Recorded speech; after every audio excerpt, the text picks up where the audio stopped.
And by opening this panel, I remembered an article published in 1989 that was called The End of Times. At that time, everybody was expecting the world to ultimately become a happier place, for capitalism to take over, and so everybody was romanticizing of the future times. Well, it turned out not to be exactly the case. Well, life remains what it used to be. No, I remember somebody actually saying that the end of times used to mean that all that used to be good left in the past, and now that is how the end of times, the title, should be perceived. That's why we're going to speak about the challenges going forward. And with this, I would like to give the floor now to Robert Kuplan, who's a chief economist at WTO.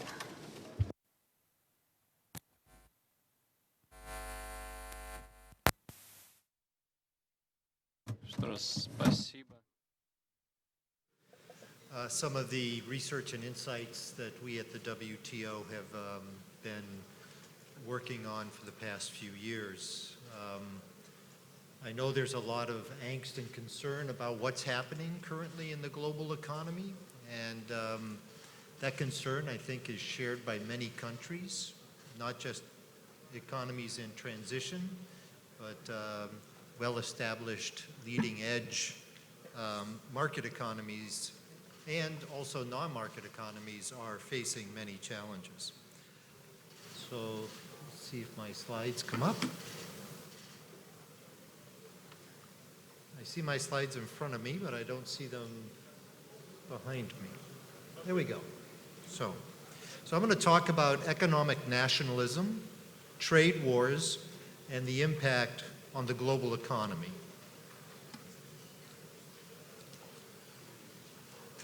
I think I am. Okay. So, as I said, there's been a lot of economic disruption in the global economy, particularly, I would say, in the last 15 years, perhaps more so than many people thought there would be. Inequality has been under increasing scrutiny over the last decade in particular, and there's a reaction to trade that's part of this disruption, but it's also about technology, migration, finance, and other factors. And many people in many countries feel like the system is not working for them. They feel like they're left behind. And one of the principles that we've been pushing at the World Trade Organization is to try to make sure that trade, in particular, is inclusive, so that trade isn't just about large countries, firms benefiting, but it's about all countries and people from all walks of life, small firms, consumers, women, the youth, benefit from developments in the global economy and what can trade do. So while some are doing well, we see that many feel like they're left behind, and we see that income inequality, within country income inequality, is rising in many countries. And in some countries, whole regions are left behind. I'm essentially going to argue that trade plays a role in this, but that trade is not at all by far the largest factor. In fact, trade can play a positive role, but we all know that trade brings about economic adjustment, as do some of these other factors. What we do see is that trade has reduced across-country inequality, while at the same time that across-country inequality has shrunk, within-country inequality has increased.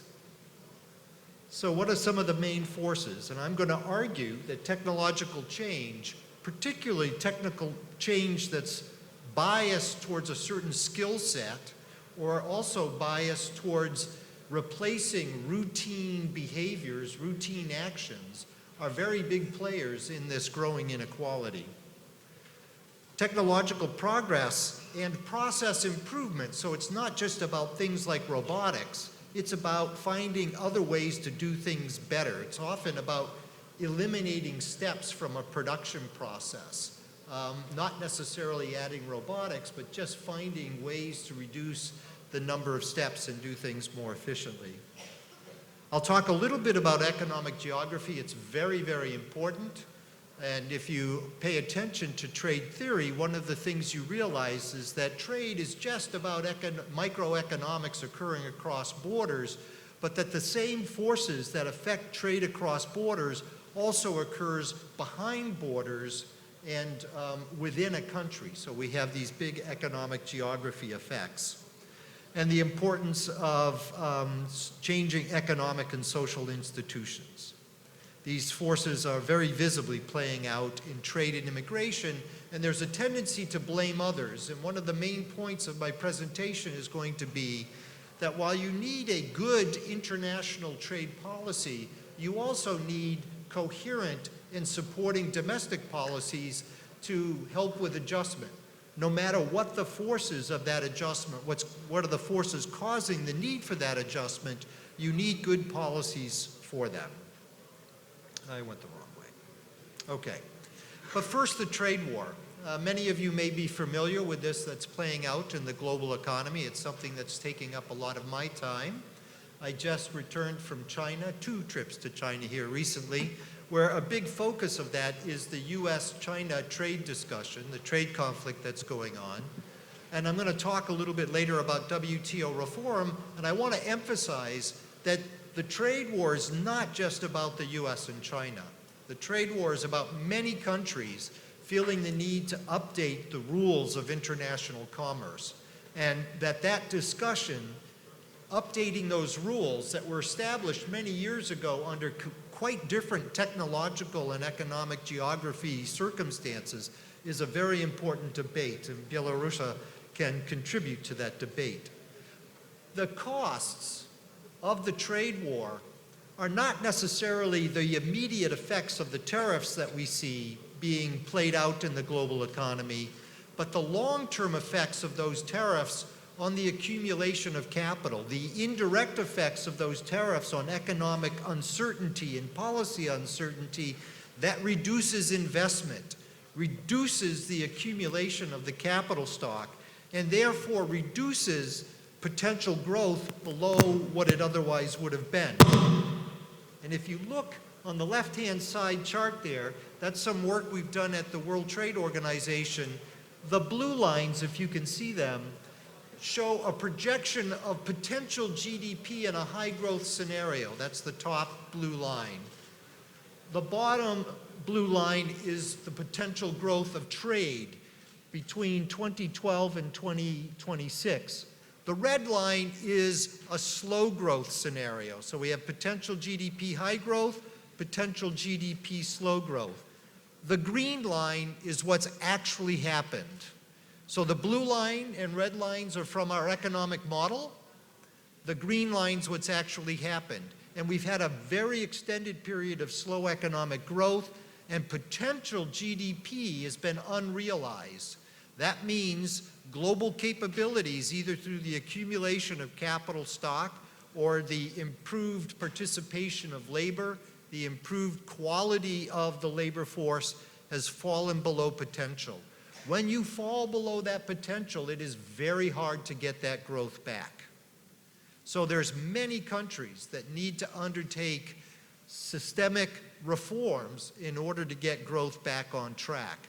The trade war is likely to result in that blue line, that potential growth, bending downward over time.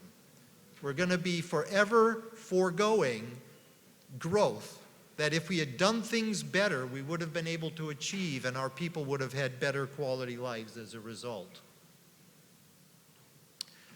To give you some idea of global economic geography, this is a chart from the World Bank, a study they did on Latin America that's called the Rising South.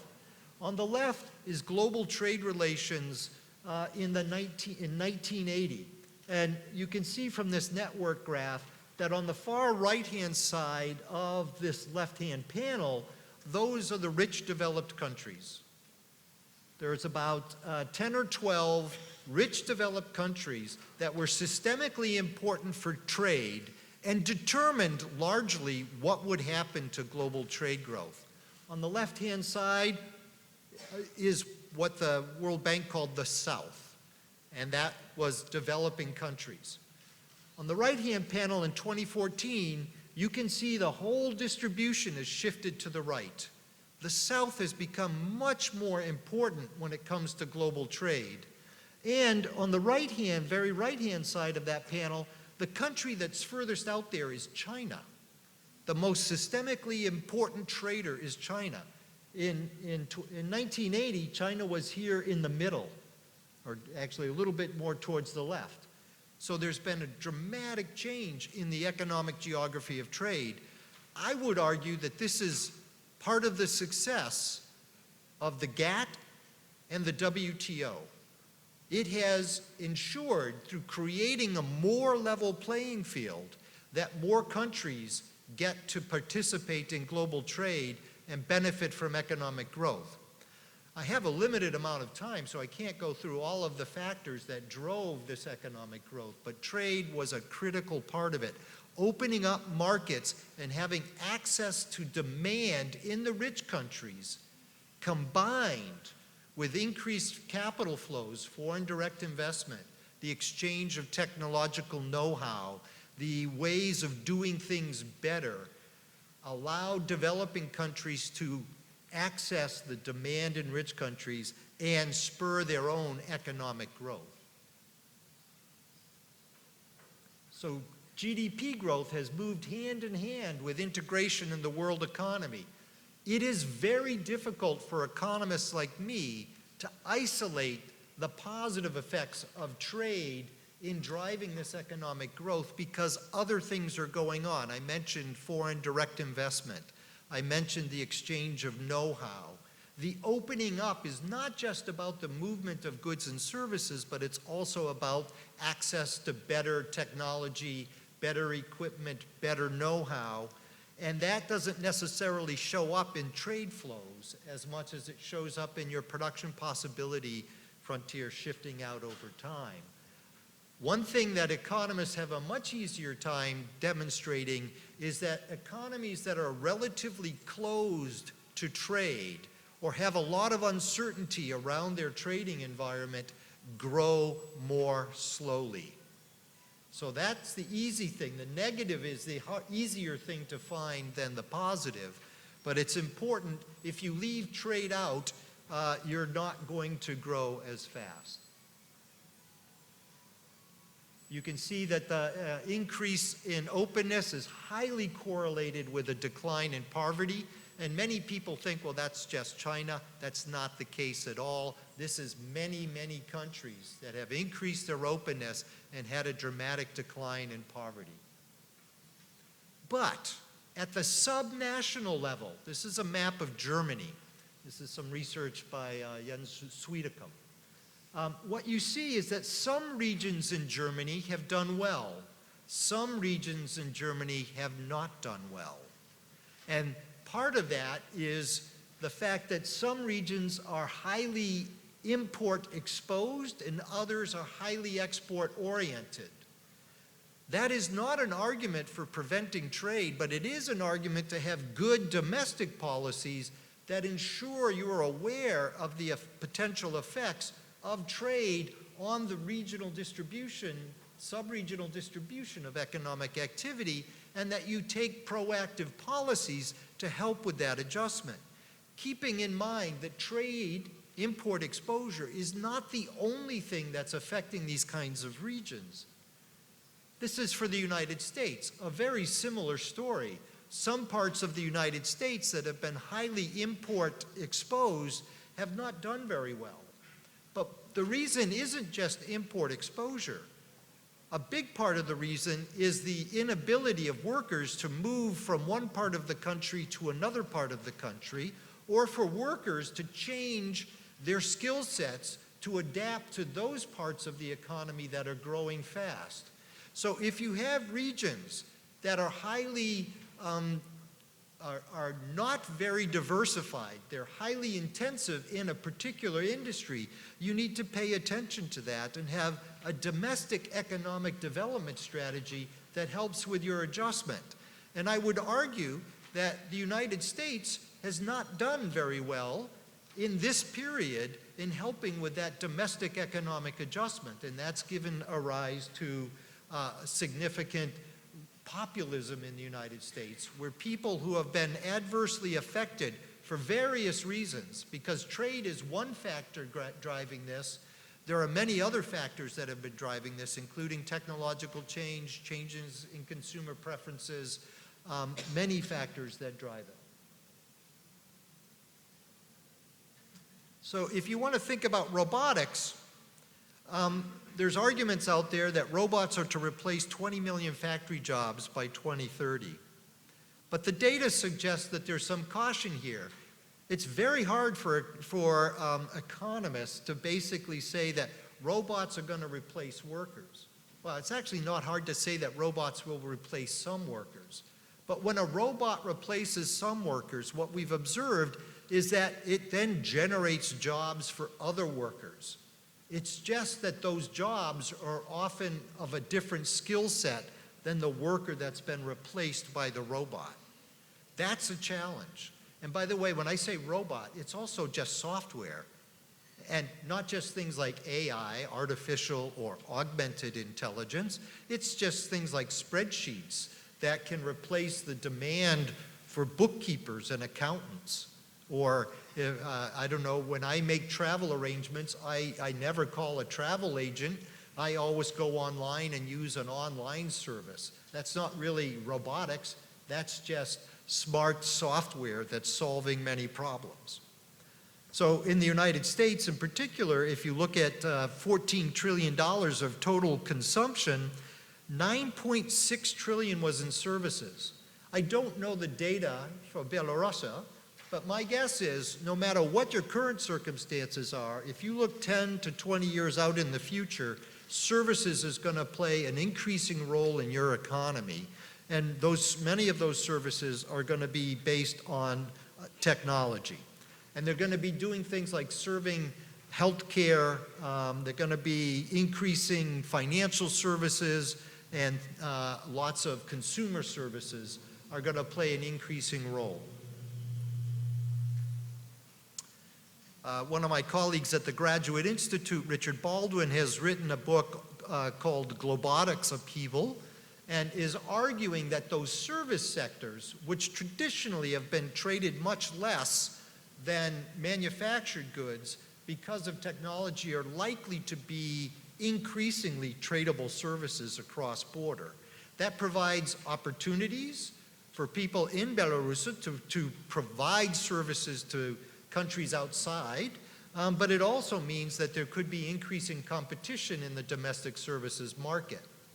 I would argue that improving competition in non-traded services, traditionally non-traded services, is a key component to ensuring that both your manufacturing firms and your domestic services firms are increasingly competitive in the domestic economy and in the foreign economy. Just like we've seen the ability to import the latest technological progress in terms of machine tools or parts and components, the same thing will apply to the services sector. Making sure you have good logistics, good back office business services will enhance the competitiveness of your domestic firms in serving the domestic economy, but also competing globally. Now this gets to some of the topics around populism. You can see that some countries, in the left-hand panel we have the United States, Ireland, Canada, a number of sort of Anglo-Saxon countries, which the evolution of inequality in those countries has been quite different than the evolution of inequality in a number of other countries, Japan, France, Netherlands. So your domestic policy environment matters a lot because these countries are facing the same international forces, the same technological change is driving them, and yet the domestic policy environment has contributed to significantly different outcomes in terms of the evolution of inequality. We did a report, and you can find this online. It's called our World Trade Report 2017, where we looked at trade and technology and we examined how they affect labor markets. And we argue that trade and technological progress are the most important drivers of economic advance. So those two forces are very important in driving economic growth. They raise incomes and they contribute to prosperity, but they both bring about economic change. And I would say that many countries, and I would say I come from the United States, in case you can't tell, I would say that the United States has been surprised. The policy environment, the political system has been surprised, I think, by the extent of change and hasn't necessarily taken the appropriate actions, and I don't know what those are, by the way, but clearly there needs to be a change in the domestic policy environment that helps with adjustment to these forces. I've mentioned that both trade and technology raise the demand for skilled workers, but also contribute to this bias change towards eliminating jobs that are routine, eliminating jobs where you can write a software program to actually do those tasks. That's a routine task. But it's created more employment opportunities on the low end part of the skill spectrum and on the high end of the skill spectrum. As I said, you can see here globally, services have been rising as a very significant share of employment, and that manufacturing and agriculture have been in significant decline. And a lot of that significant decline is through productivity increases as a result of technological change and automation. We do expect that to start occurring in services at a much higher level than we've seen in the past. I'm going to skip some of these slides, and I want to get to adjustment costs, and then I'll get to WTO reform. So workers who lose their jobs in declining sectors in the exposed regions are often not well equipped and well placed to access newly created jobs. So that's an important role of the state to try to help with labor market adjustments. In my opinion, as an economist, if the state tries to prevent that adjustment from occurring, you're going to have a result of much slower economic growth. The role of the state should not necessarily be to try to prevent change, but to facilitate change and to ensure that the workers and the consumers in the population benefit from that change. So there are many reasons why these frictions occur. Workers may not be able to move, and they may not be able to invest in the next skill set because that investment, by the way, is costly, and there's a risk. You may make that investment and it may not pay off. You may not find that job that you want, or the skill spectrum may, in the meantime, shift away from that. So what cross-country empirical evidence suggests is that the obstacles to labor mobility are twice as high in developing countries as in developed countries. So it's very important in developing countries for governments to look at reducing those labor mobility challenges that we see in both developed and developing countries. So technological progress, though, is the main source of economic growth, but it's also the main source of labor market change. And we heard that from First Deputy Prime Minister Turchin, that technological change is really very present here in the Belarusian economy. So it's very important that the government give significant thought to help with that adjustment. Not to prevent the adjustment, but to help with the adjustment. So the empirical literature has found small and possibly even positive effects of technological change on aggregate labor demand and employment. So we don't see rising unemployment levels in the aggregate. What we see is unemployment varying quite a bit between skill sets, skill levels, but the overall level of unemployment seems to remain pretty low. Employment seems to remain high, but different skill sets, different labor market categories are affected by it. All right, so now I want to talk about the value of the WTO. The value of the WTO is really through creating a more level playing field, increasing transparency. Its legal framework is based on core principles of non-discrimination, science-based policies on food safety and product standards, and that science-based policies help both your firms know that when they go to export, what standards they're going to face and how do they meet those standards, but also helps your domestic consumers know and have confidence in the quality and safety of the products that they might be consuming, imported products that they might be consuming.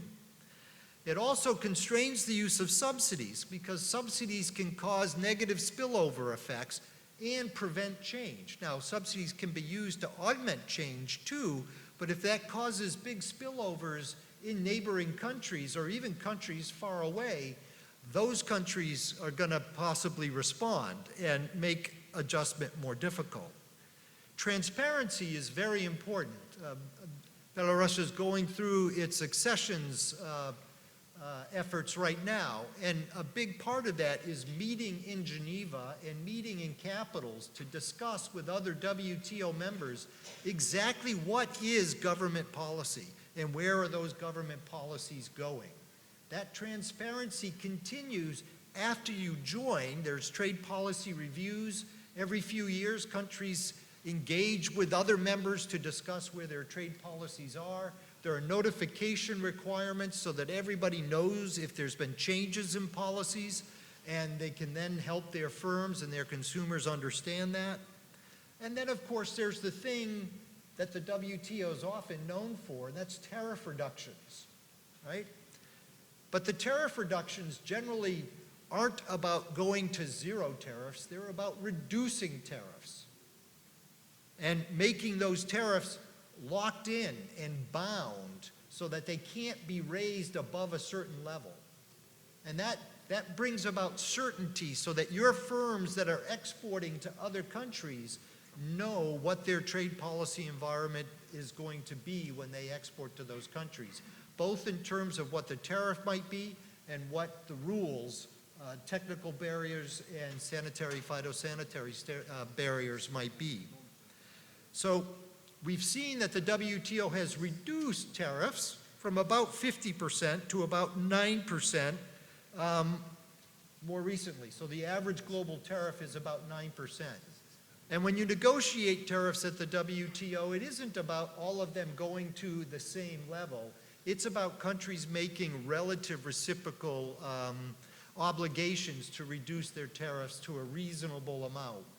And that's a matter of negotiation between countries. Now, accessions brings about broader reform. Countries joining the WTO typically have significant domestic policy reforms along with market opening commitments. The best research on this suggests that for those countries that join the WTO, they get a boost in growth of about 20%. So the package of trade reforms and domestic policy reforms generate growth.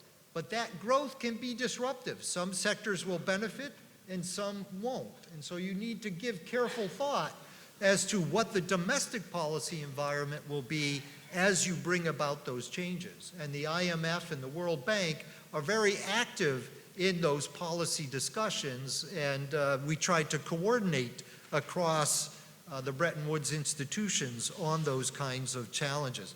But one big difference, at the WTO, your discussions are with other WTO members.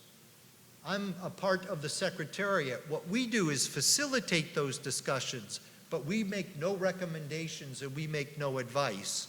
It's between your government and the other WTO member governments to make those commitments. Whereas in the IMF and the World Bank, their staff are much more engaged with the Belarusian government around what those reforms would be. And then the other members of the World Bank and the IMF will weigh in. But the staff are often on the front line. Whoops, I turned it off by mistake. One big concern, I'm going to try to end here on a global concern, and that is the potential. We've gone from a world that was not very integrated to a world that's been increasingly integrated with significant benefits for developing countries. They have grown faster, they trade more, they grow faster. They have reaped a lot of positive outcomes from this integration. But we now face a world that could end up increasingly fragmented. And that fragmentation could break into three rough spheres. There could be an Asian sphere, a North American sphere, and a European sphere. And this could be driven by technological, philosophically different views of technological evolution. Should there be open data flows? What should be the security environment around things like 5G? And I'll give you an example around 5G because there's a debate between two WTO members, the US and China, around 5G that's predicated on security. And it sounds like it might just be a digital technological issue, but I'm going to assert that it really does not end there.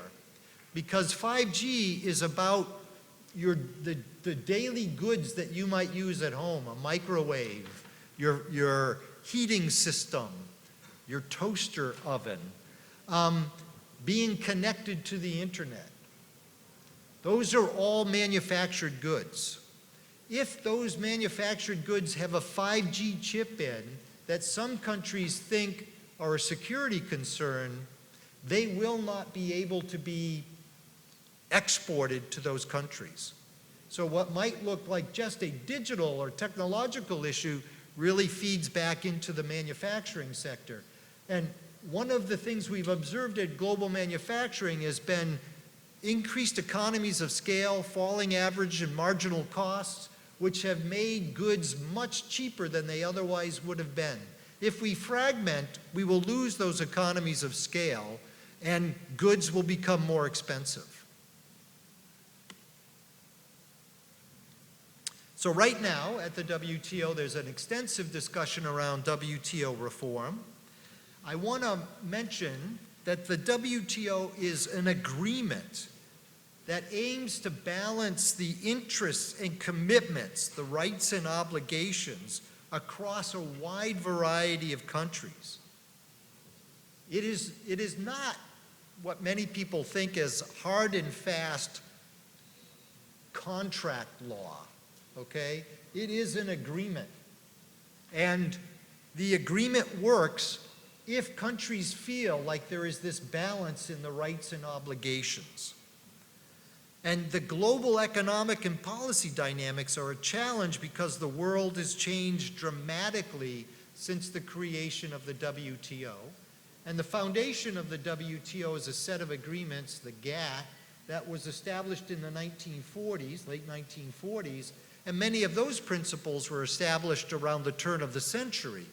It is very important that the WTO agreements be updated and reflect a more modern economy because we've had these changes in geoeconomics. There's been global convergence with domestic divergence, I've talked about that, much lower trade costs, but we don't know if those can be sustained, and the increased mobility of capital, but not necessarily of labor. So how do we think about the philosophical array of commitments in the WTO agreements, and how can we update those in a way that all members, because it has to be all members all members agree that there's a new balance in the rights and the obligations. And this changing technology has been very, very important. And many people think about the trade conflict as just about the US and China, but I would also say that the US and EU differences, their different philosophies, are very important here. So can members come together and reach agreement and design and update a new system that's more relevant for the 21st century?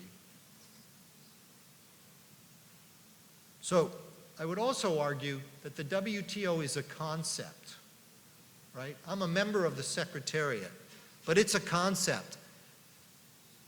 Nobody forces anybody to join the WTO. Nobody forces anybody to stay in the WTO. So the WTO works when members come together and find reasons to take it forward and to participate. There are 164 members of the WTO now. Belarus could be the 165th next June or sometime thereafter, depending on how those negotiations go. There are 22 countries that want to join the WTO. It already covers about 98% of global trade. They want to join because they feel that the increase in fairness that comes about from joining the WTO is worth it. It's valuable. And nobody forces you to join. It has to be your own willingness to join. But the other members of the WTO also have to agree. So those discussions are very important. And I think I'll close there. I'd like to thank you for your attention, and I'm happy to take questions during the discussion period. Thank you. Спасибо большое за ваш взгляд из ВТО. Я думаю, все вопросы из зала будут тогда, когда выступят все докладчики. И позвольте передать слово доктору Бегу.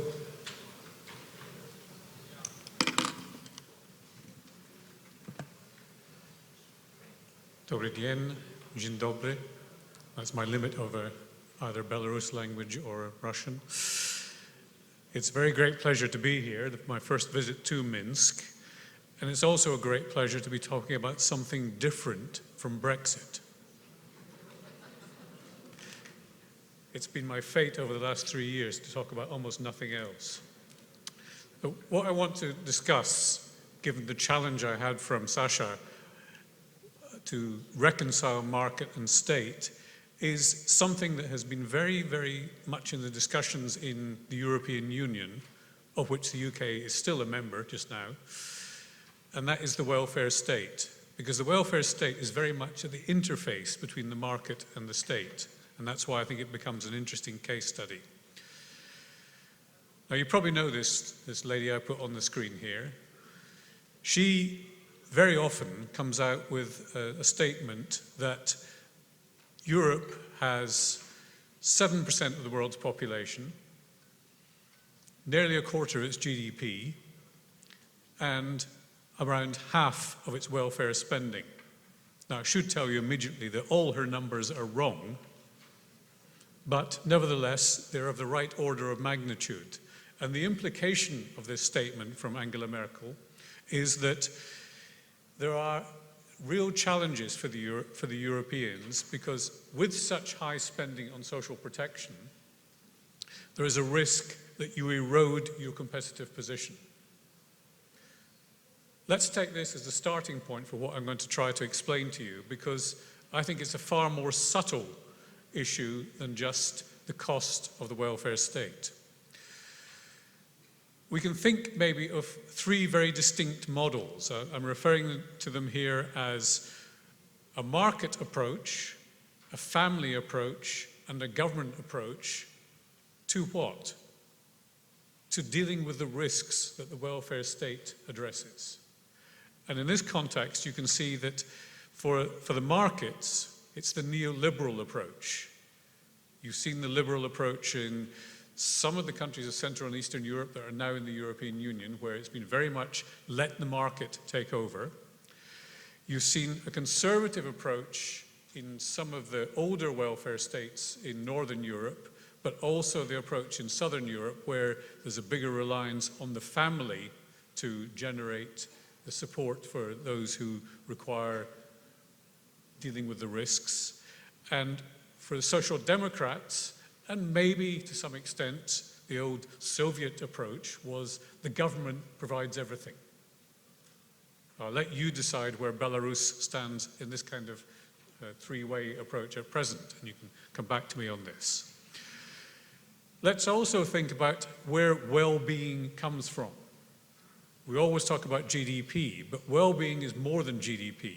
It is first the things that are macroeconomic, where GDP growth comes from, the labor market developments that matter.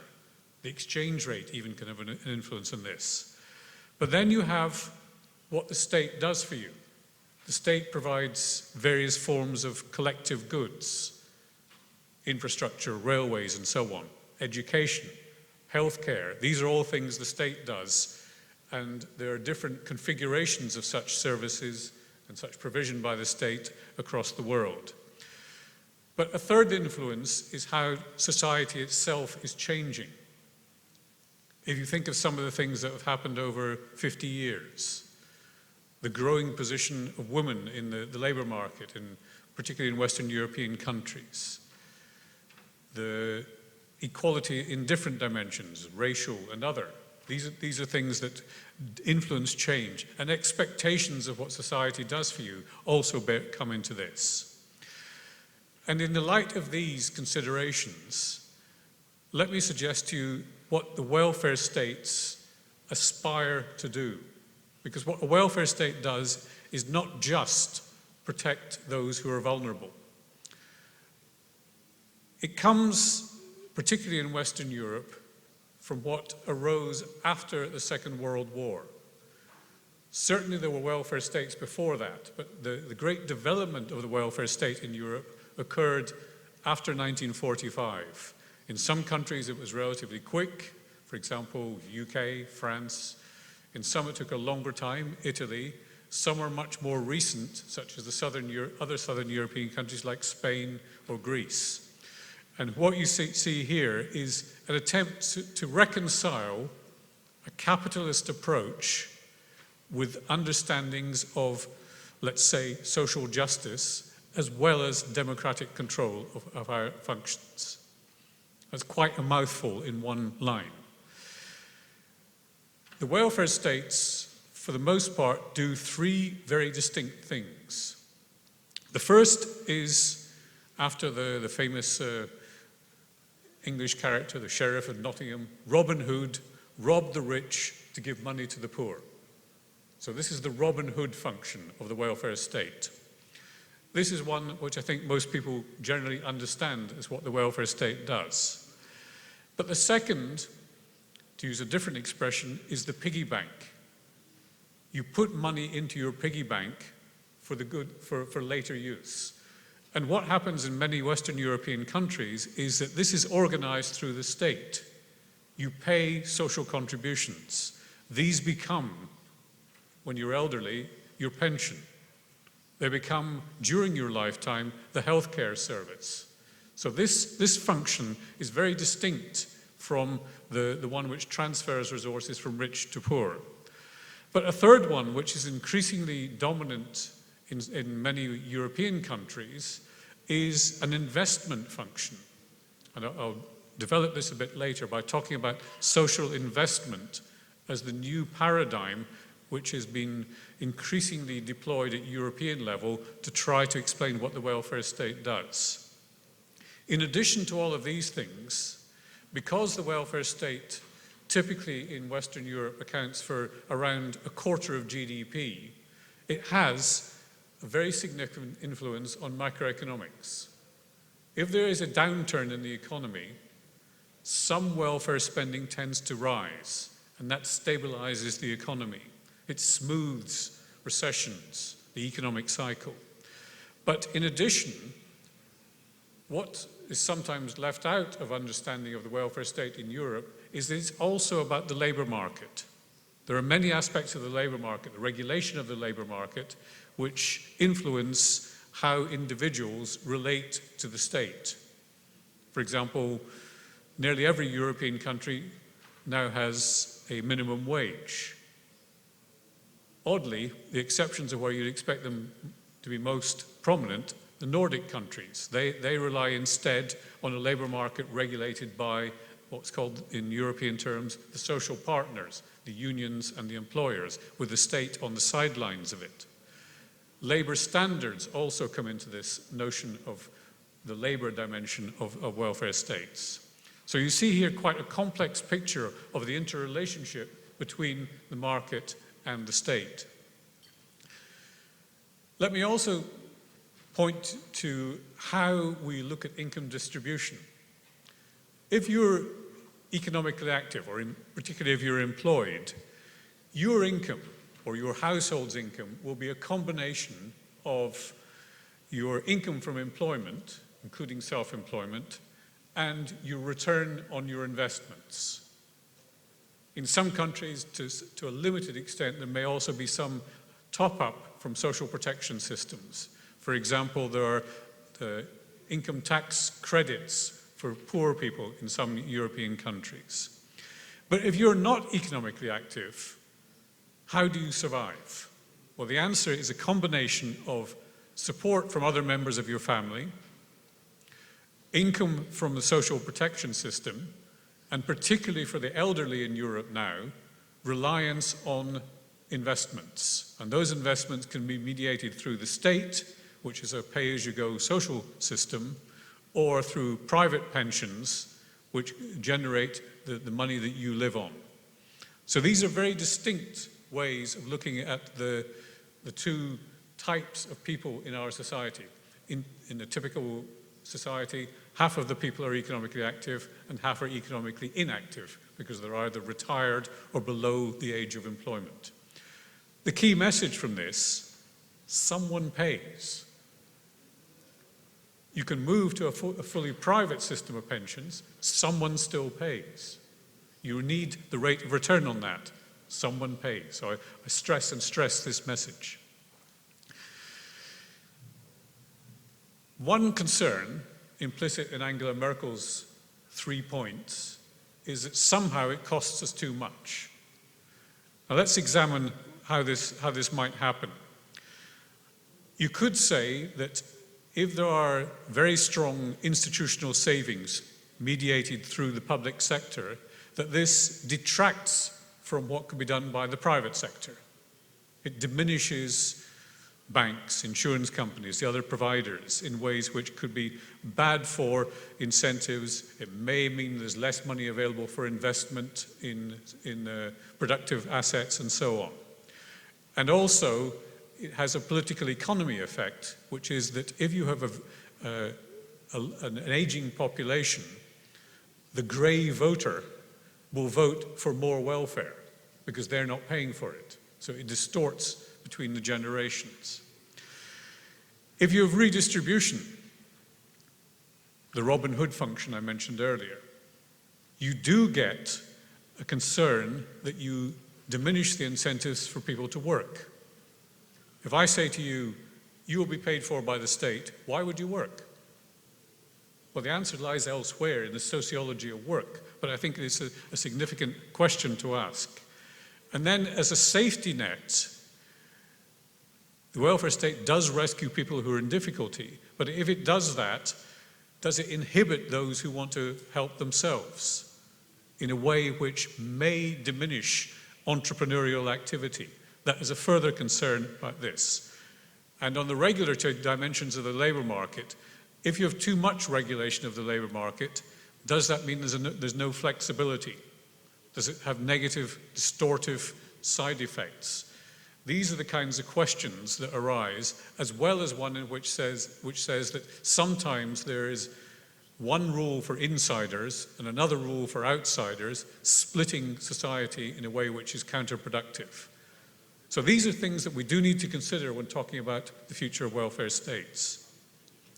That said, how are they changing? Well, we know some of the well-known things across the Western world. It's not just Russia, it's aging, it's Germany which is aging, Japan is aging very rapidly, Finland is aging very rapidly, much of Central and Eastern Europe is aging. You will tell me what the position is for Belarus. I think it's probably aging as well. Climate change is a new phenomenon that has to be dealt with. Then you have a changing economic environment. Robert's already mentioned the trade wars as one aspect of this. European integration is becoming closer, with the exception of Brexit. And we have a transformation of the relationships between countries in the European Union. One of the much reported speeches by Emmanuel Macron referred to l'Europe qui protège, the Europe which protects. And that protection is both against economic risks and social risks. Then we have changing aspirations from society. We expect in Western European societies a new approach to equality, not just gender equality, but a whole range of other aspects of equality have to be taken into account. And when you consider some of the politics of those who are in and out of work, those who are winning and losing from globalization, those new inequalities have to be dealt with. Plus, there's a move in many European countries to alter the work-life balance. You should not be forced to work too long. You should consider childcare arrangements and so on. And the labour market itself is changing. This has already been mentioned in Robert's speech in ways which are unpredictable. We know that some jobs, some levels of skills are going to be lost and some are going to be replaced. And that requires rethinking of what the welfare state does to accompany these changes. All of this overlaid by a number of very new vectors. Migration has become very much a topical issue. There's a global compact on migration, and we saw the consequences for Western European unity when migration from particularly of Syrian refugees became such a hot issue 4 years ago. Some quite significant skills are becoming obsolete, and the intergenerational dimension of this has to be considered as well. We have had a decade of crisis. The follow-up to that crisis has to be dealt with, and that means in many countries the public sector is in considerable difficulty. It cannot spend more, and taxpayers are reaching limits. We see not just the migration as a phenomenon from the outside, we also see human capital shifting. I understand that a big concern in Belarus is the loss of human capital from migration. What also happens is that the countries receiving migrants, very often those migrants are underusing their skills. So you have brain drain. What I also observe is brain squandering, not using the brain power in the countries which receive the migrants. And trust is diminishing. There is growing resistance to high welfare bills. And this leads to questions about how do you optimize the policy mix? How much welfare should be introduced? Now, I promised to come back to social investment as this new paradigm which is emerging in Western Europe. It's been led by countries like Denmark, the Netherlands, and Sweden, which have a tradition of investing in people in a way which gives this third function of the welfare state, the investment function, real impact. Among the objectives are to be child-centered. If you deal with the child early, the adult doesn't have the difficulties that might arise from being socially excluded or undereducated or otherwise unable to participate in society. It's about human capital. If you invest early in human capital, things are going to be better. And this also extends to lifelong learning. A big challenge for social systems across Europe is how do you facilitate the change, more frequent changes in jobs? This means education doesn't stop at the age of 18 or 21, but needs to continue across the lifespan, including for those of my age who want to continue working after retirement. There is an approach to this which is called flexicurity in Europe. Flexibility for the employer, security for the worker. And this means that labour markets have to be reconfigured, re-regulated in a way which enables that conjunction to occur. What I mentioned earlier, work-life balance comes into it. And there is very strong emphasis in the social investment approach on gender equality. If, for example, you want women to work, a higher proportion of women to work, then childcare arrangements need to be in place. Because the traditional one-man household, one working man household, the single breadwinner household is no longer the case in nearly every Western European country. So what the approach is to this? Education is central. You need early intervention to avoid later problems. You need an active labour market policy, but beware, active labour market policies are expensive. When somebody becomes unemployed in a country like Denmark, they don't worry about the job being lost, they worry about the worker. And you invest in the worker through training programs to enable that worker to move to a different job. And that then becomes acceptable socially, because the worker knows they are protected. The tendency in countries, particularly where you have substantial state-owned enterprises, is to say existing jobs must be preserved at all costs. And it becomes a subsidy race to preserve that state-owned enterprise and the jobs within it. So transformation is helped by having an active labour market policy which enables the worker to be reassigned. Retirement. If you have an aging population, it makes sense not to lose people at the age of 60, 62 or 65 because they can still contribute. It may be that you need to think of a system in which you go from full-time employment at age 60 to three-quarters employment at age 65 to half-time employment at age 70 and then gently retire. That generates additional human resources. Minimum income comes into this story because minimum income means that you guarantee people an income. It facilitates transition. But also sometimes services are needed to support, particularly for those who are most difficult to connect to the labour market. And coherence. It's an obvious thing to say, but you need coherence across the agencies which are dealing with the people that you're trying to help.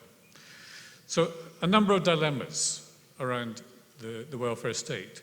Can we afford it? Simple question. But then you should maybe sometimes turn around the question, can we afford to do without it? Because of the various functions it performs.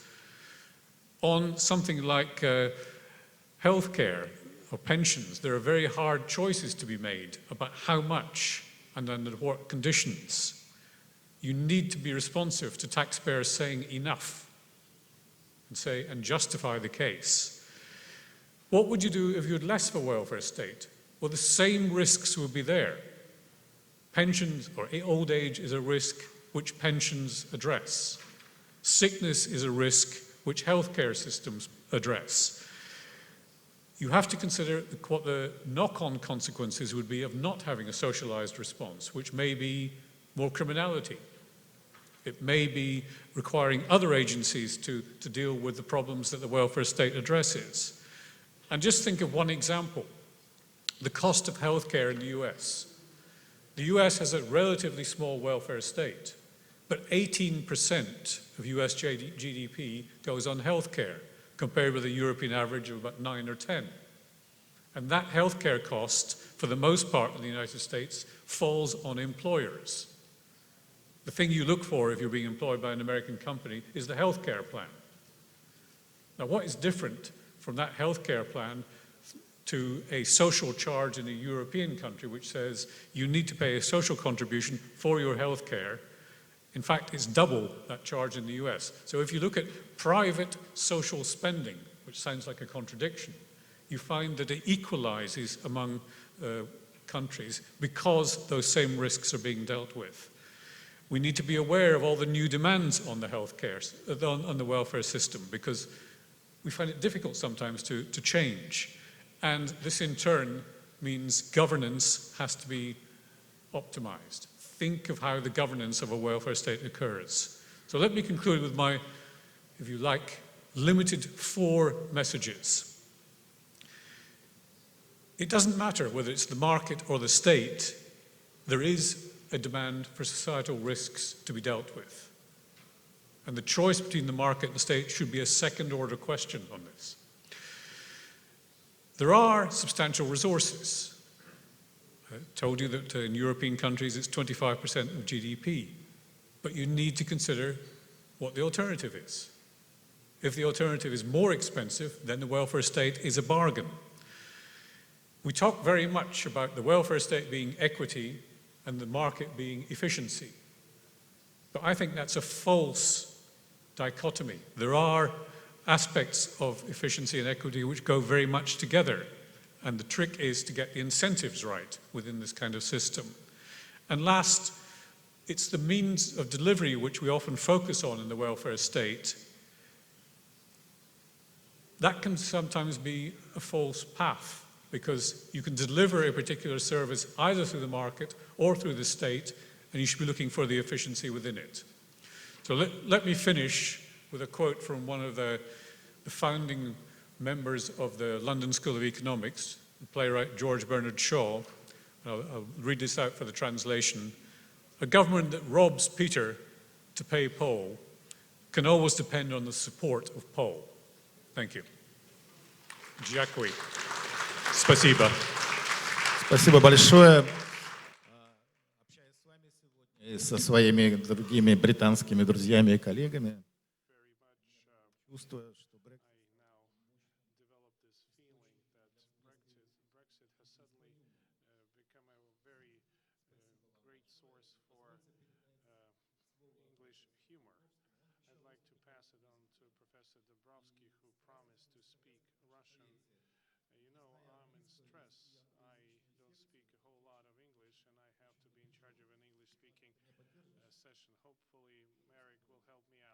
Большое спасибо, Паша. I will switch to my presentation, which is English. I think that because most of our audience I see doesn't use headphones, so I think it will better correspond with my colleagues who spoke before me, and I think that indeed the topic of my presentation is very much complementary and corresponds with the overarching of this session, of this entire forum. I would like to return to the old topic of whether political and economic freedom are interrelated and how they are interrelated. And when we look for history, one can easily find that in 19th century, where capitalist and market economy was built in the Western Europe, in the United States, in Japan, democracy was very limited, if was at all. Actually, the full universal suffrage came only after the First World War in Western Europe. So one can say that this old, I would say, norm was the market economy with only partial democracy or without democracy. And when we look in more contemporary cases, I would say second half of 20th century, early 21st century, we see both types, I would say, of non-democratic regime. One of them which are market-friendly, or at least partly market-friendly. This is mainly Southeast and East Asia, with China being the key example. Even now is increasing realization that China is very far from perfect market economy, and for people like me was obvious from many years before.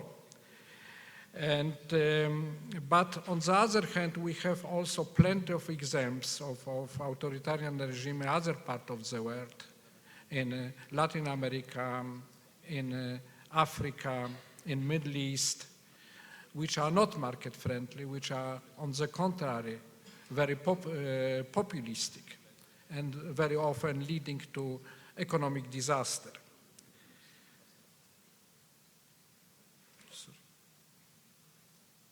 And when we try to build a synthetic picture, like on this graph, where I plot the scores of Freedom House, of political freedom and civil rights, against the Heritage Foundation Index of Economic Freedom, of course, one can argue that both are imperfect, and they are imperfect, but we don't have better ones. We see that there is some sort of correlation. So countries which are more free economically are also more free politically, and vice versa. But we, of course, have also some outliers. We have some countries which are much more free economically than politically. On this graph, there are United Arab Emirates, Singapore, or Hong Kong. On the other hand, we have countries where degree of political freedom is much higher than economic freedom, like Timor-Leste, Suriname, and few others.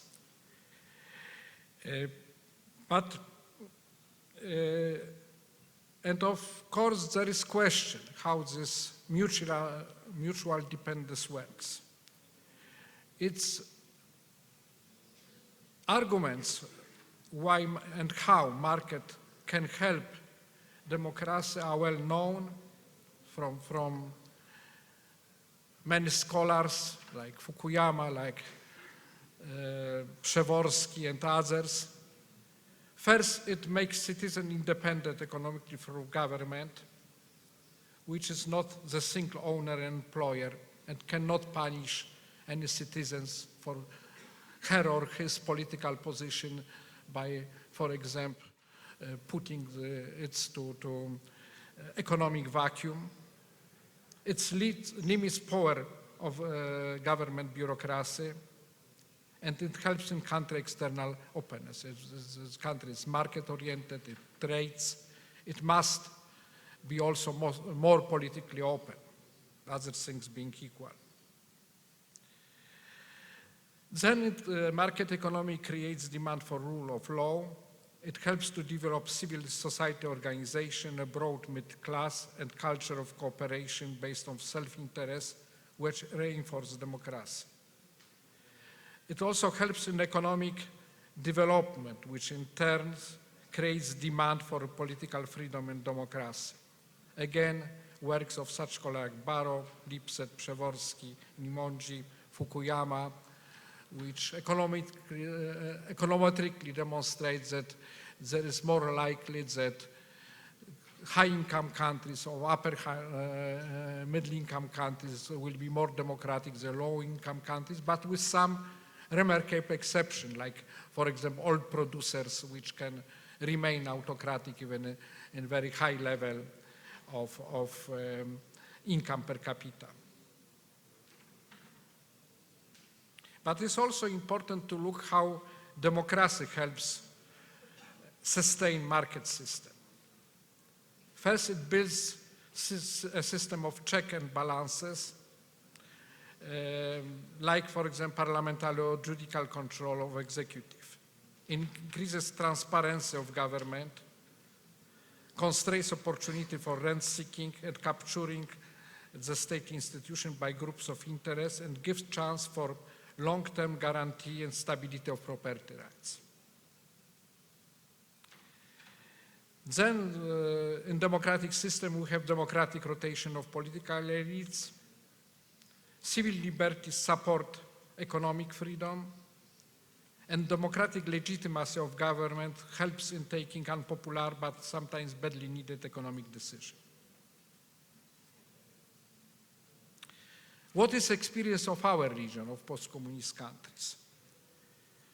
First very obvious historical fact was that market transition could start only after communist political system collapse.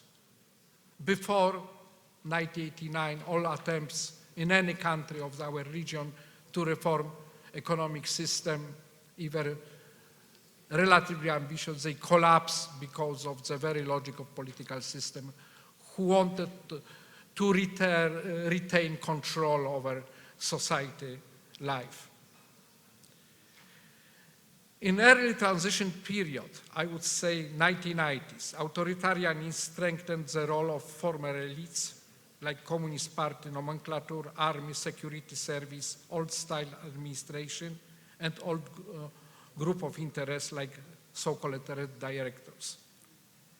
So it didn't help economic reforms. And later stage, authoritarianism helped in building privileged position of oligarchs and government bureaucrats. It means something which is well known from other developing countries, from other emerging market economies, where lack of or deficit of democracy helped build very close relation between political power and ownership and dominant economic role. And authoritarian countries are less open and transparent, what also doesn't help building market relations. However, we observe now very worrying development. Again, I return to Freedom House, Freedom in the World scores, and we see that until mid-2000s, we observed increasing number of countries which were either free or partly free.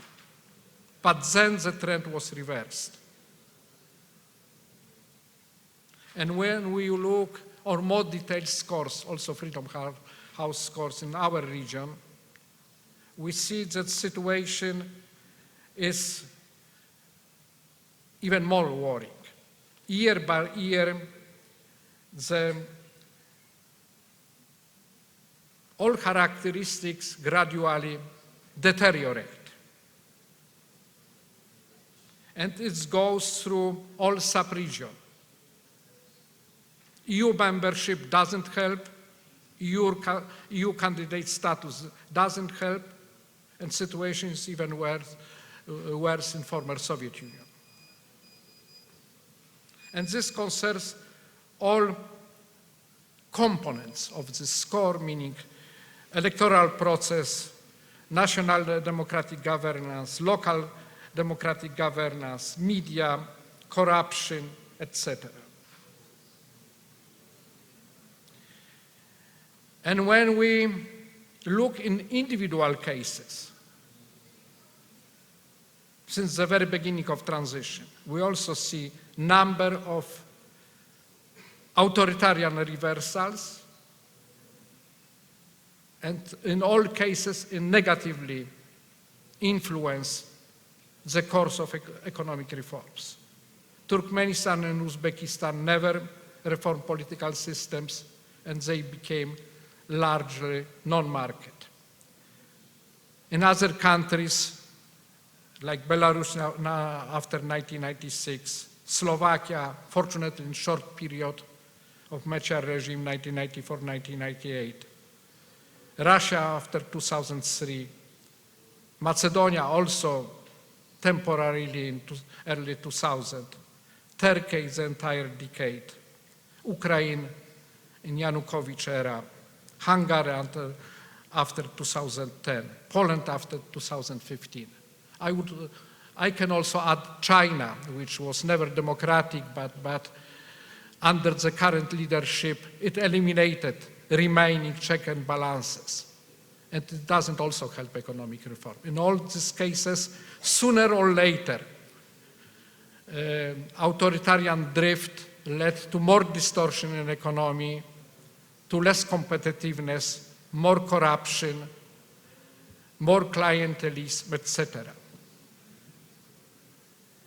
And when we built again the correlation limited the same kind of scores, but limited to our region, we also see that the correlation exists. It's not perfect, but it exists. We have some countries where degree of economic freedom exceed political freedom, like Georgia, for example, and Armenia, Kazakhstan, and we have other ones like Ukraine, for example, which are more free politically than economically. But still, the correlation holds. And let's try to answer why we observe this negative trend, not only in our region, but all over the world. And so what are the sources of political populism, nationalism, and authoritarian temptation? Most classical explanation is economic one, either based on Marxism or for other schools like classical political economy. The economics is to blame. Poor economic situation, unemployment, increasing income inequalities, etc. As economists, I don't want to deny that in many cases economics does matter. But it seems to me that there is tendency to overestimate economic factors. Even if we look on the list of recent political backlashes, it includes both countries which had economic problems like Hungary, like Italy, like Brazil, but at the same time includes countries which were economically pretty successful, like Poland, like UK, like US or Philippines. So we don't have common rule here.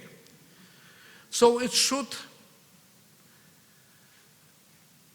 lead to exploring non-economic factors. Of course, here I have certain difficulty. I am not political scientist, but I will risk at least to analyze one factor: side effects of information and technology revolution, which led to some serious undesired and partly unexpected side effects. I also would like to clarify my position. I am a big enthusiast of ICT revolution. As international scholar, I benefit from it, but we must be also aware that there is also a price to pay for this progress.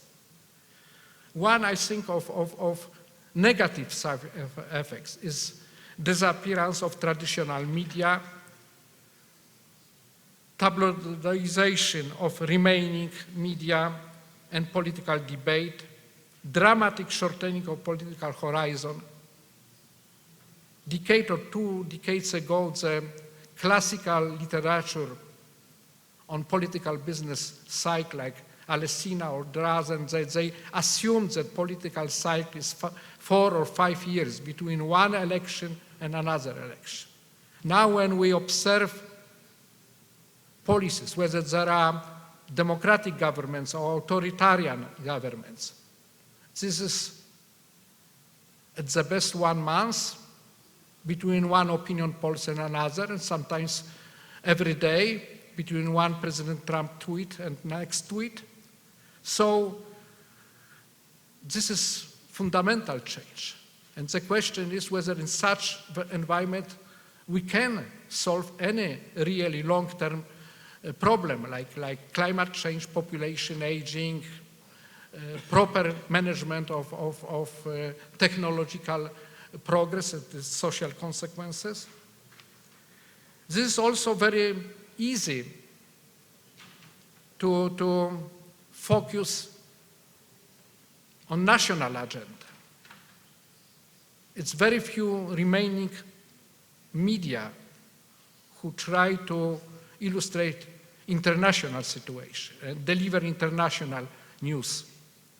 Most of news have a national or sometimes even local character. And the same is going for social media. Again, they play a very important role in connecting people all over the world. They also play important political positive role. Let me mention Arab Spring, the role social media in Arab Spring.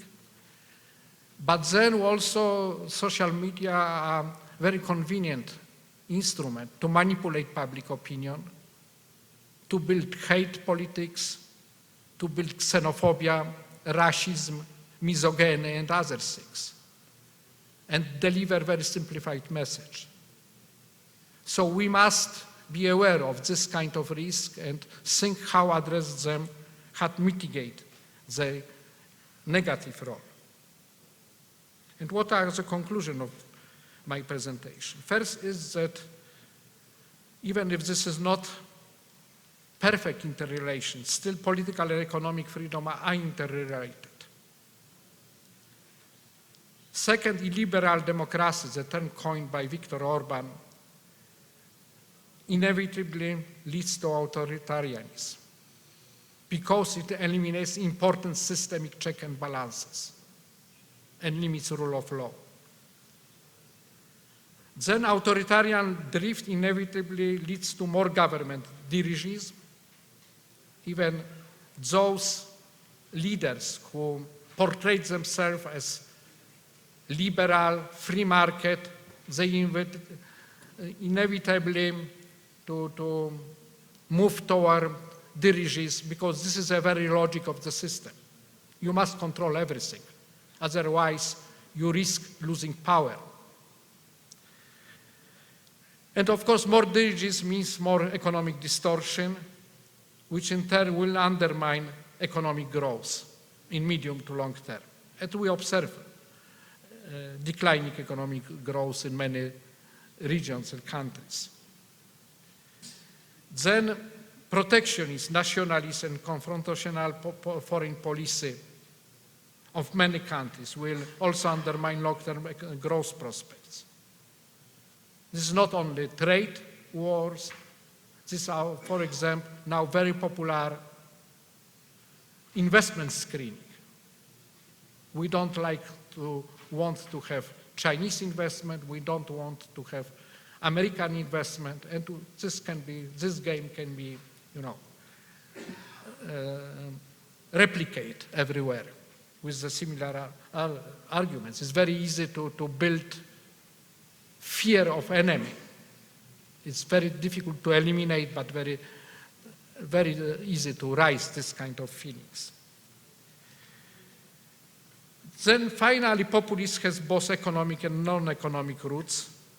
And to eradicate these roots, not only smart, market-friendly economic and social policy is needed, but also it's necessary to rebuild public debate on long-term economic and non-economic challenges in a global perspective. Thank you very much. Спасибо большое.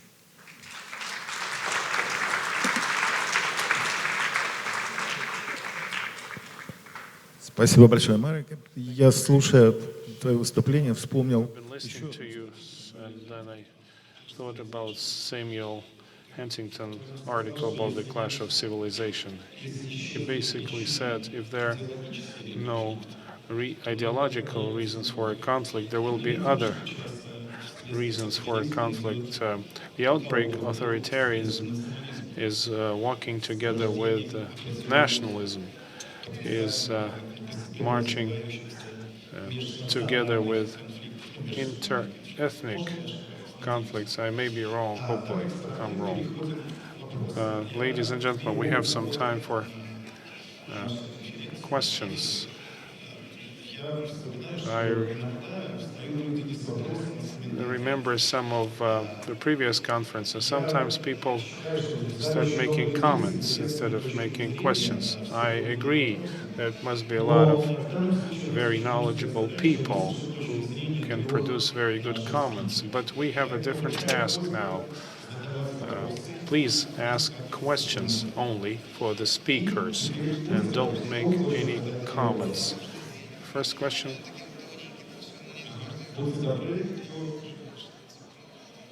The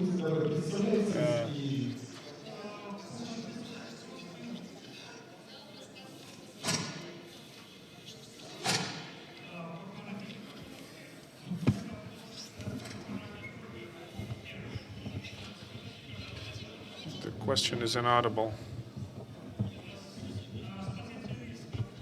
From the risk point of view, you have white or black risks. I mean, internal risks or external risk. Russia, reform, and then from Mr. Koopman. Did you incorporate the other factors? It was inaudible, I'm sorry. Any other questions?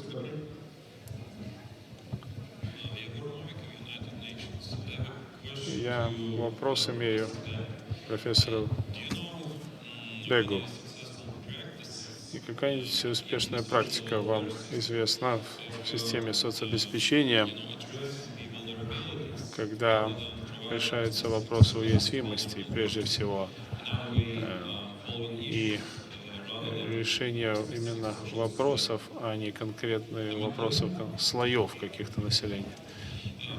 Здесь понятен мой вопрос. Во многих системах соцобеспечения все так работает, что чтобы получить какие-то льготы, нужно принадлежать какой-то группе населения. И эта система не гибкая. Может быть, существуют способы,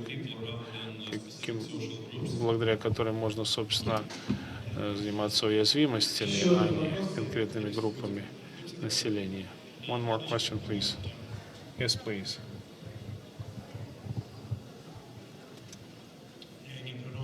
Leonid Orlov. What's your forecast for Brexit, given the new extension? If Brexit really takes place, do you think Great Britain will truly benefit economically? Brexit is not the topic of this forum, but okay. Yes, gentlemen, please. Who will take? I think the first question was for Mark. Can you repeat the question?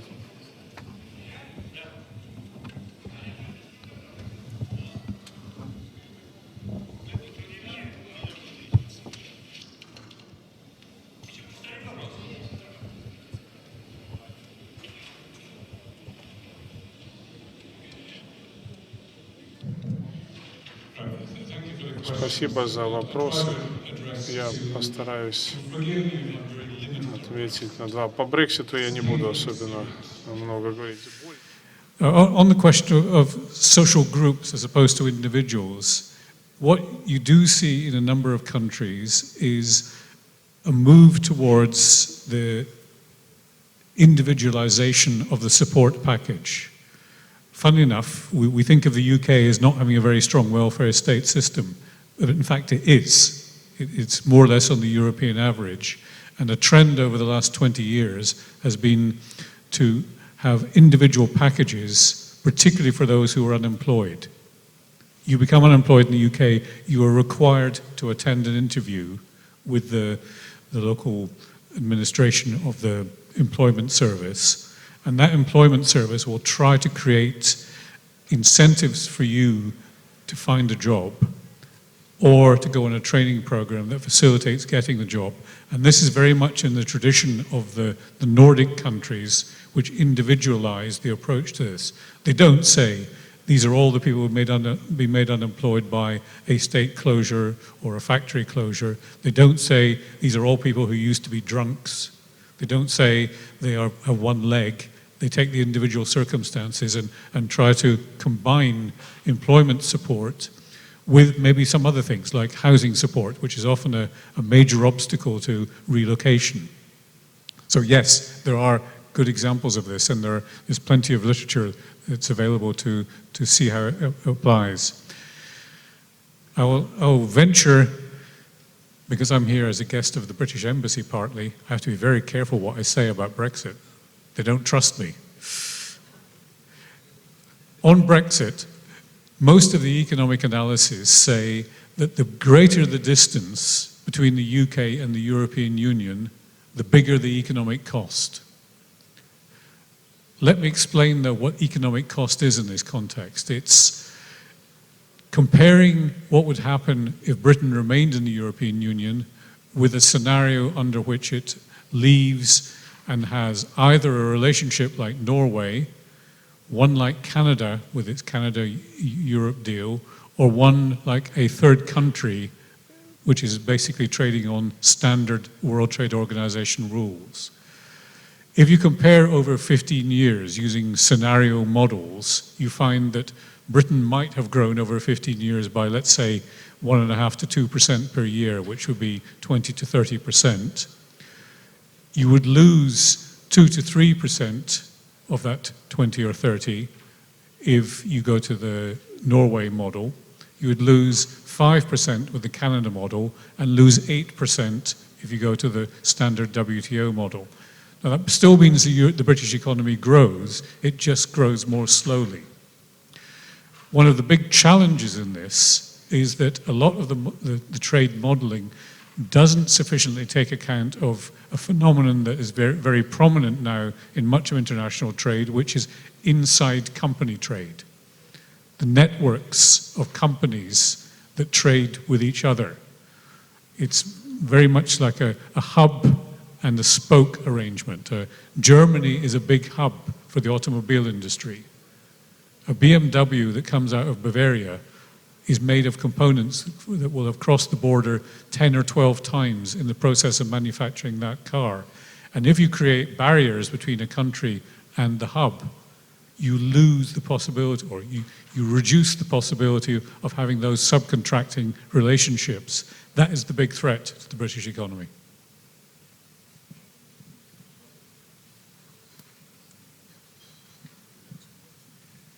I think Ian gave a very good answer as to the economic analysis on Brexit, and I think that applies more broadly. If you want to think about global trade, you need to think about the different ways that not only countries trade, but firms trade. And I emphasized in my presentation the need to create as fair and level playing field as possible. But economic gravity, which is what Ian was referring to, is something that's very present in the data. It's very hard to ignore the fact that you tend to trade more with countries that are nearby and that countries that are large. And so you can overcome some of those effects, but it's very difficult to overcome all of those effects. Gravity is very pervasive in our analysis. Another point I'd like to emphasize, and that again relates to Ian's discussion about Britain will grow pretty much regardless of the scenario. Policymakers, and in one of the charts I put up, I showed you high potential growth and low potential growth. And I was really trying to get at some of those cases that you can pursue policies that will lead you to a higher economic growth, but you can also pursue policies that will lead you to lower economic growth, but you still have economic growth. The problem is policymakers tend not to look at potential that much. I think they're often looking backwards and they're comparing how they're doing now to how they were doing in the past 4 or 5 years. And they also tend not to think about how the economic environment is going to change. I'm going to talk mainly about WTO negotiations here. WTO negotiators are often negotiating on how the world has been recently, not necessarily negotiating on where the world seems to be going. And that is an important thing, whether you're talking about Brexit, whether you're talking about accession of Belarus to the WTO, or just domestic economic policy. You need to make sure, and I think Marek talked about this, you want to make sure that you have long-term economic and non-economic views, that you're really thinking in a flexible but forward-looking way, not looking back. History is informative, but it really does not tell you what you should be doing in the future.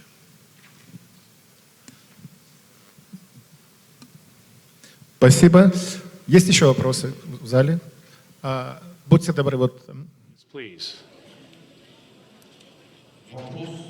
A question for Professor Kopman and Berg.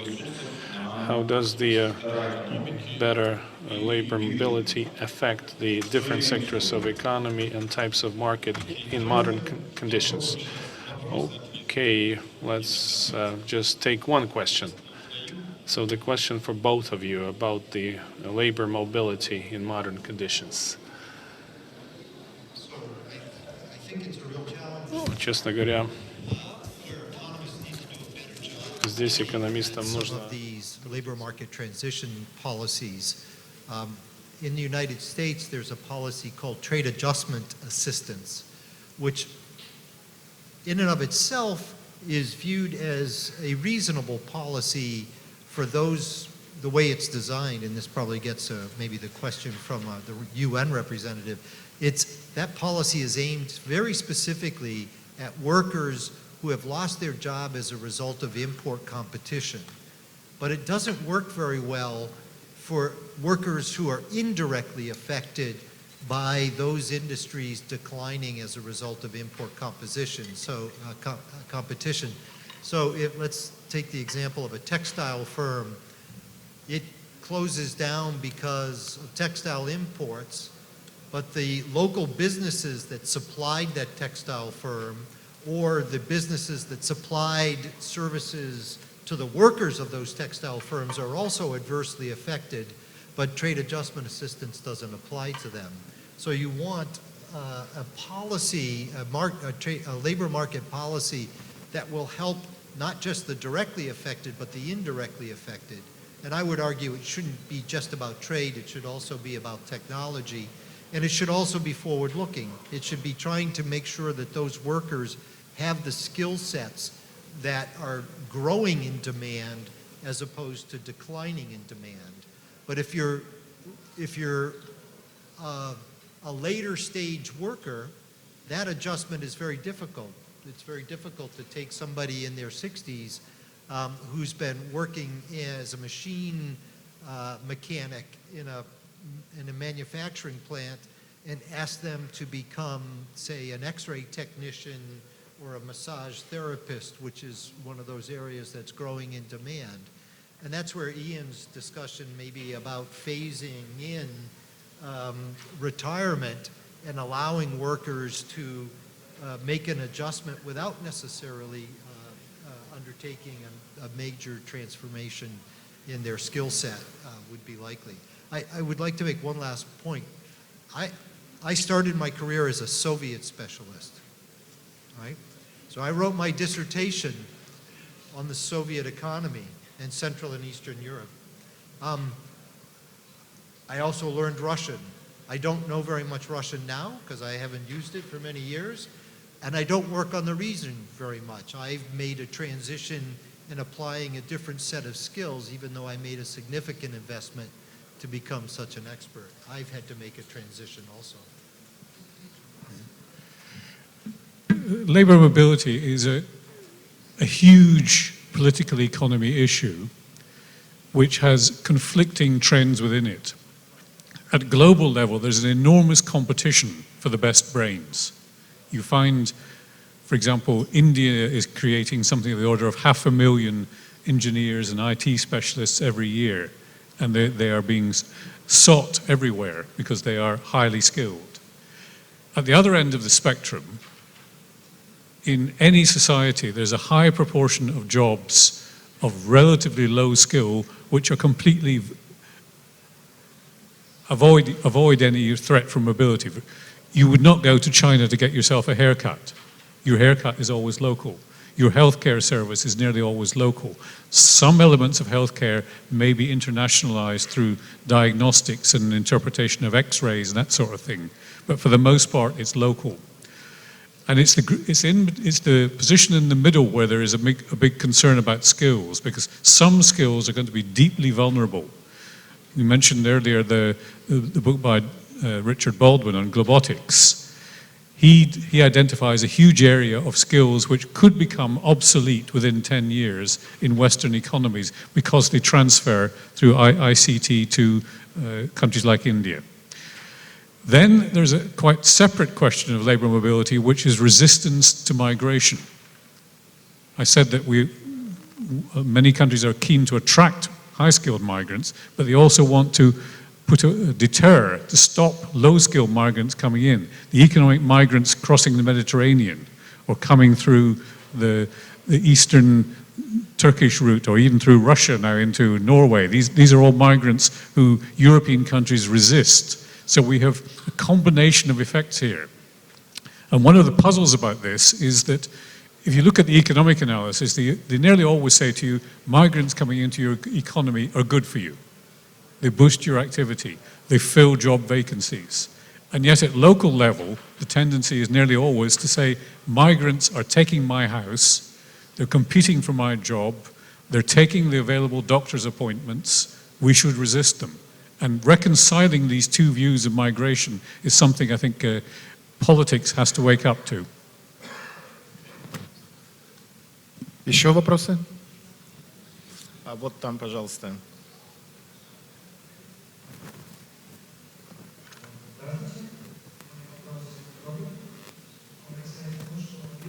It's about the fact that the world trade volumes are going down. Is it because of the trade wars, or is it because of the shift in the economic composition to the benefit of the electronic trade? And are you going to regulate electronic trade in any way? That's a question to Robert. Спасибо. Отличный вопрос. Forecast down significantly. That is driven largely because of macroeconomic factors. So one of the interesting facts about global trade is that it is largely driven by macroeconomics, not necessarily microeconomic trade policies. So trade policies do matter on the margin. It's very important to lower those trade costs. But when you lower those trade costs, it then makes it easier for firms to invest. And again, Ian mentioned, hub and spoke kind of trade where firms will do a lot of trade amongst themselves. A lot of that trade often relates to investment or parts and components trade. That, by the way, that investment trade and that parts and components trade shifts out that production possibility frontier and potential growth. What we see in revising our trade forecast downward is the negative effects of the increase in tariffs, but more importantly, the indirect effect of those increased tariffs on fundamental macroeconomic activity, a slowdown in global investment. Investment is very trade intensive. If you think of GDP as consumption plus investment plus government expenditures plus net exports, exports itself is very trade intensive. You import a lot to export. But from the domestic components of demand, investment is very, very trade intensive. And when investment slows down, trade slows down. Government expenditures is the least trade intensive. Makes sense. Government is typically providing non-tradable services. But investment slowdown is, we think, is what's largely driving the trade slowdown, along with the increase in trade costs as a result of tariffs and uncertainty. Пожалуйста, следующий вопрос. Будьте добры, там вот. I'm sorry, could I just make one more comment? You mentioned digital, and many people think that digital trade is going to reduce the trade in goods and services. The research thus far does not suggest that that is the case. They tend to be complementary. that an increase in digital trade results in more trade in goods, just different kinds of goods. Пожалуйста, вопрос там. Кто там поднимал руку? Да.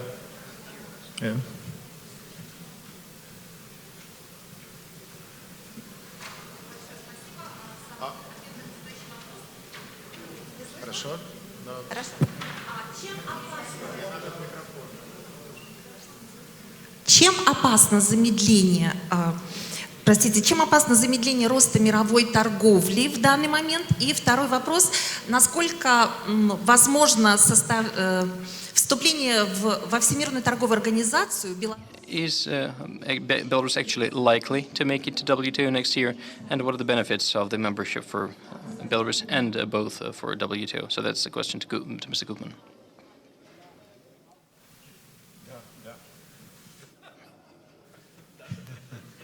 So the dangers from lower trade are slower growth, and the long-term effects are lower productive capacity in the future, so lower potential growth. So we think that there'll be a long-term hangover as a result of the slower growth in trade right now. In terms of Belarus accession, I'm optimistic, but that really is between WTO members, and I think there are some government representatives here, and it would probably be better to ask them what their thoughts are.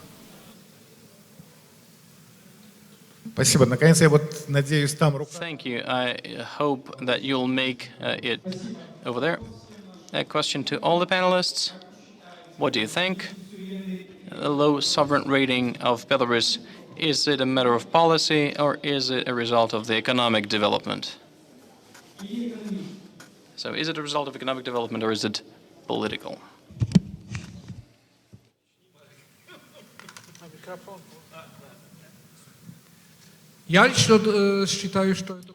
I believe that this is economic. The reason is economic. If you look at the rationale behind any sovereign risk rankings, they're based on a set of economic indicators. The political factor, of course, may play a role sometimes, but simply because of uncertainty. But it's not the case of Belarus. I don't do this. I'm not involved in this. But as an expert, as an economic expert, I believe that the macroeconomic and financial risks in Belarus are quite high, mainly because of the economic situation and the recent economic history.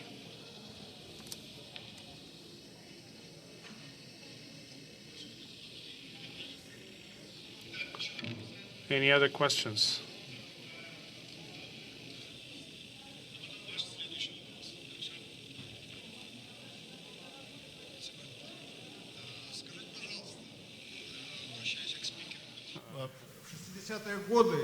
For all the panelists, back in the 60s, a Roman club guru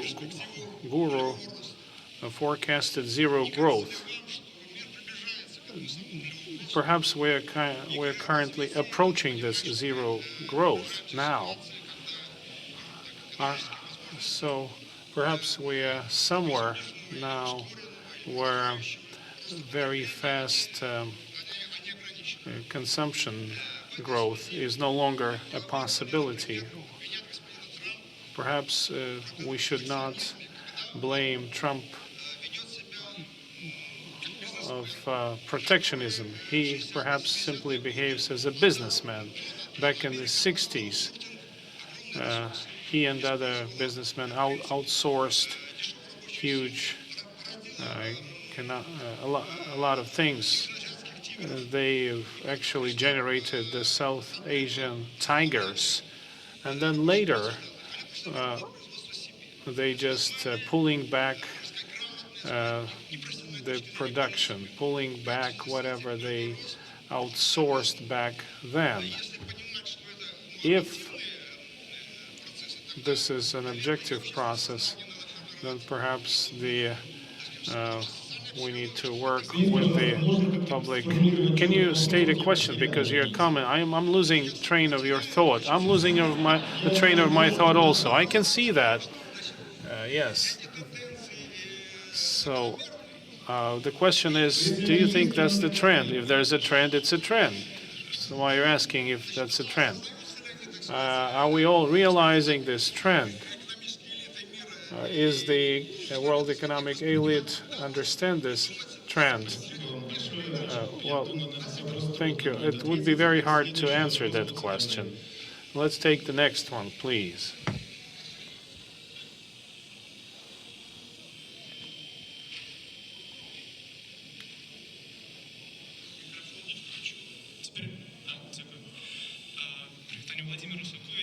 Vladimir Rusakovich, I'm a master of history, but I have a question for Marek Dabrowski and for Robert Kopman. This is about accession to WTO. This question has two parts. First of all, do you have any calculations of how much Belarus is losing per year or over a certain period of time because not having been a member of WTO? And also at the same time, since let's talk about China. Would it make sense for Belarus to enter WTO until the trade war between U.S. and China is over? And then perhaps we have some rules on the ground. Well, maybe Professor Beck takes the previous question, and Robert and Mark will take yours. Нулевой рост, так, по-моему, был такой еще вопрос. Формула простая. Productivity and the level of employment. And the two tend to increase over time. Productivity slows down, and there's been a very visible slowdown in productivity growth over the last decade in particular, but it's still positive. Employment globally is also growing. So if you put productivity and the number of people in employment together, you are going to get a figure higher than zero. Now, why would productivity slow down? One answer is that you move towards the service sector, where the scope for productivity increase sometimes is much lower. The extreme answer given by a prominent American economist was, if you have a symphony orchestra, you cannot get more productivity out of it because it just plays and that's it. But in some services, there is scope for considerable productivity growth, like financial services, where you can use IT to reinforce the productivity. There is then a separate question about whether there might be a constraint on growth, and the obvious one coming at the moment is through energy consumption or climate change. I think that that is actually a false way of looking at it, because there are green economy activities.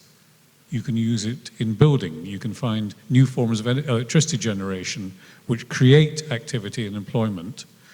So the idea that we're heading for a period of zero growth, I think, is simply wrong. Спасибо.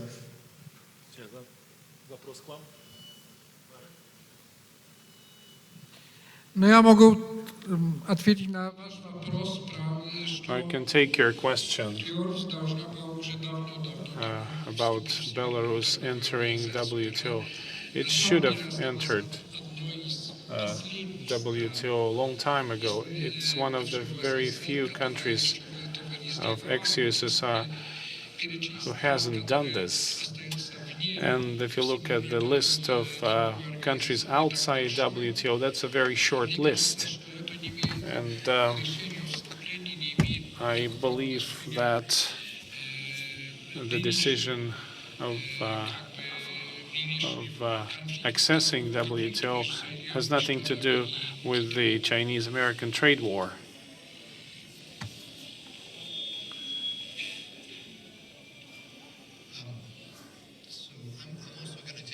Zero growth question, because I think Ian was very accurate in describing that there is positive growth now. But even in some countries where you think there isn't positive growth, let's take Japan, overall GDP growth has been declining largely because of labor force declines, but per capita GDP in Japan has been rising. So it can look like overall growth is declining in some countries, but in reality you need to look at per capita. I'd also argue that one needs to think about a change in the way growth is measured. We look at GDP growth, and there are more factors underlying economic development than just GDP growth. And we start to see potentially in many countries a shift from just purchasing goods, manufacturing goods, to services and experiences. And it's important to think about how the ITC revolution changes our measure of well-being, because often we consume things at zero marginal cost, so there's no additional output from it, but we as consumers get consumer surplus. GDP as a measure doesn't measure that very well. In terms of estimated costs of not being in the WTO, I've not seen any research on that. There should be some. I bet there is. If there isn't, it should be done. It could be done. And I think it would be very interesting to get some analysis of that. I think Marek's answer about waiting until the end of the trade war is a good one. You don't know how long that's going to take. In the meantime, the WTO reform discussions are ongoing. If you want to be a part of those discussions, it's better to be inside than sitting outside and observing. So I don't think waiting for the trade war to be resolved is necessarily a good rationale for standing outside. Спасибо. Есть еще вопросы? Are there any other questions, please? A very brief one. First of all, thank you very much for wonderful presentations. There was the Panama file and corruption, short-term and long-term. How such Panama files and similar files can affect the global market? Would it slow it down? Would it make it work better? Now we're talking about blockchains, registers. We want it to be more transparent. What result are we in for?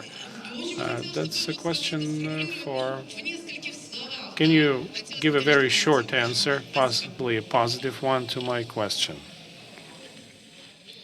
No, na этот вопрос можно ответить и очень длинным образом, и коротким. Give you a long answer, and I could give you a short answer.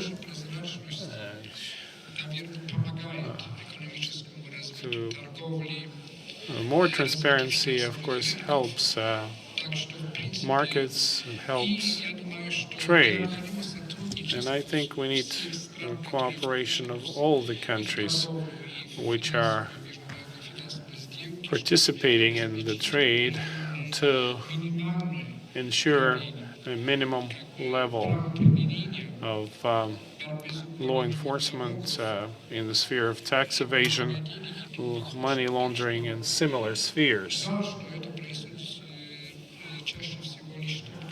It's too bad that it happens through such leaks, but that's not bad. At least this helps, and somehow they are pushing for more transparency.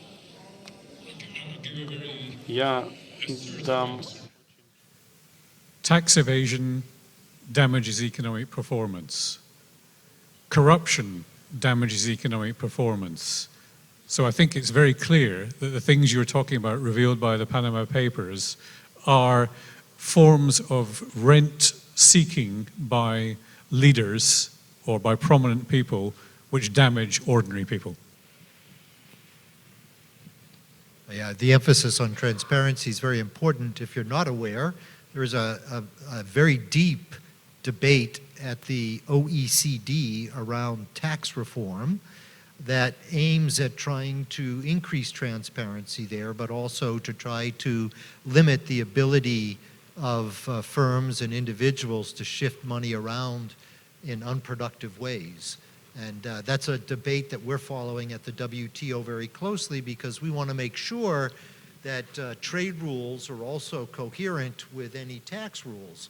So that's something that members will have to discuss, but I know my team and others at the WTO are trying to understand not only things like profit shifting and trying to hide your money, but also what's the impact of the digital economy on taxation.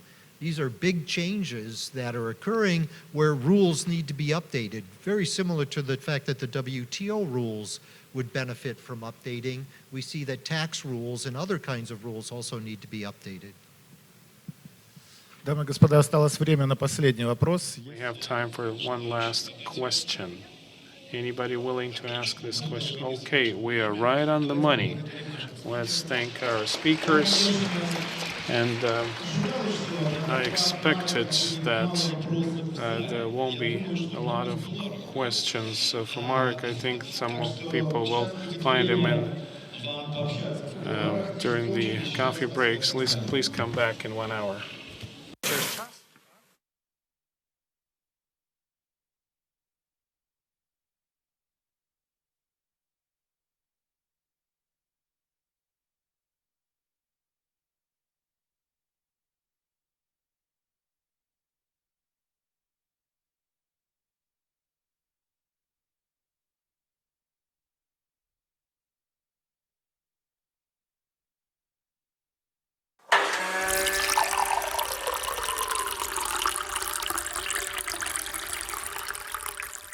Тутбай. Свежевыжатые новости. Без консервантов, без красителей, без стабилизаторов.